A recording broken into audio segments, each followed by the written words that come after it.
கோலி talk Kollywood news. Hyderabad சிறையில விஜயோட கேரியர்ல AR Murugadoss இயக்கத்துல அவர் நடிச்ச துப்பாக்கி ரொம்ப முக்கியமான படம்.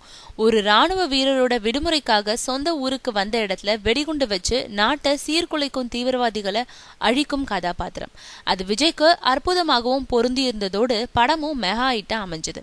அதுக்கப்புறம் விஜய் இயக்கத்துல தலைவா, நேசன் இயக்கத்துல ஜில்லான்னு 2 படங்கள்ல நடிச்ச விஜய்க்கு எதிர்பார்த்த ஹிட் கிடைக்கல.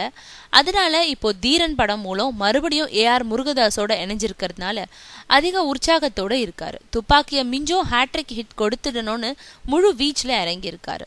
அதனால இதுக்கு முன்னாடி அழகிய தமிழ் மகன் படத்துல 2 விதமான கெட்டப்ல நடிச்சப்போ பெரிய வித்தியாசத்தை காட்டாத விஜய் இந்த படத்துல நடிக்கும் 2 வேஷங்களுக்குமே நிறைய வித்தியாசம் காட்டியிருக்காரு. அதனால உடல் ரீதியாகவும் சேஞ்ச் காட்டுறதுனால 2 கெட்டப்புக்கும் இடையே கால அவகாசமும் எடுத்துக்கொள்றாராம்.